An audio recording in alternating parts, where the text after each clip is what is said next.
सिंदखेड राजा, देऊळगाव राजा आणि लोणार तालुक्यातील अनेक शेतकरी अद्याप त्यांच्या हक्काच्या पीक विम्यापासून वंचित आहेत. शासनाने नुकसानीची दखल घेतली असली तरी विमा रक्कम मिळालेली नसल्याने शेतकऱ्यांमध्ये नाराजी वाढत आहे. आणि या पार्श्वभूमीवर शेतकरी योद्धा कृती समिती बुलढाणा जिल्ह्याच्या वतीने 15 जून 2026 रोजी सकाळी 11 वाजता पंचायत समिती सिंदखेड राजा येथून उपविभागीय अधिकारी कार्यालयावर मोर्चाचे आयोजन करण्यात आले. मोर्चात सहभागी होणाऱ्या शेतकऱ्यांनी पीक विमाच्या पावतीची झेरॉक्स प्रत, आवश्यक कागदपत्रे आणि स्वतंत्र निवेदन सोबत आणावे असे आवाहन करण्यात आले आहे. शेतकऱ्यांच्या मागण्या शासनापर्यंत पोहोचवून न्याय मिळवून देण्यासाठी हा लढा उभारण्यात आला आहे.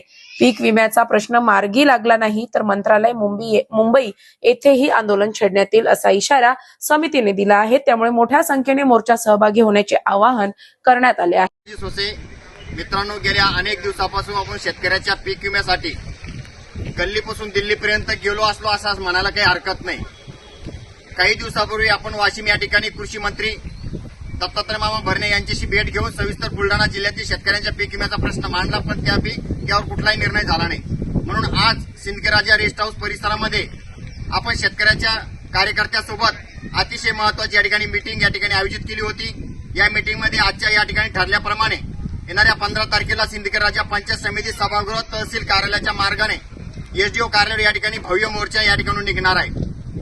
या ठिकाणी एकतर पीक विमा द्या आणि तर शेतकऱ्याचा संघर्ष किती अटळ आहे का काय, हे संघर्ष पुढे कसा होणार आहे या संदर्भात आम्ही सविस्तर निवेदन आता या ठिकाणी एसडीओ साहेबांना, तहसीलदार साहेबांना, संबंधित पोलीस विभागांना देणार आहे. आणि या सिंदखेड राजा तालुक्यामधून नसून सिंदखेड राजा, देऊळगाव राजा आणि लोणार तालुक्यातील या ठिकाणी लाखोच्या संख्येने या ठिकाणी शेतकरी उपस्थित राहणार आहे. शेतकरी स्वतः सोबत येत असताना पीक विम्याची पावती आणणार आहे. त्यासोबत पीक विम्याची पावती आणताना या ठिकाणी एक निवेदन असणारे, प्रत्येक शेतकरी त्या ठिकाणी निवेदन ते भरणारे स्वतःच्या नावाने. आणि या ठिकाणी मुख्यमंत्री साहेबांना या ठिकाणी ते निवेदन तहसील एसडीओ कार्यालयामार्फत या ठिकाणी पाठवण्यात येणार आहे.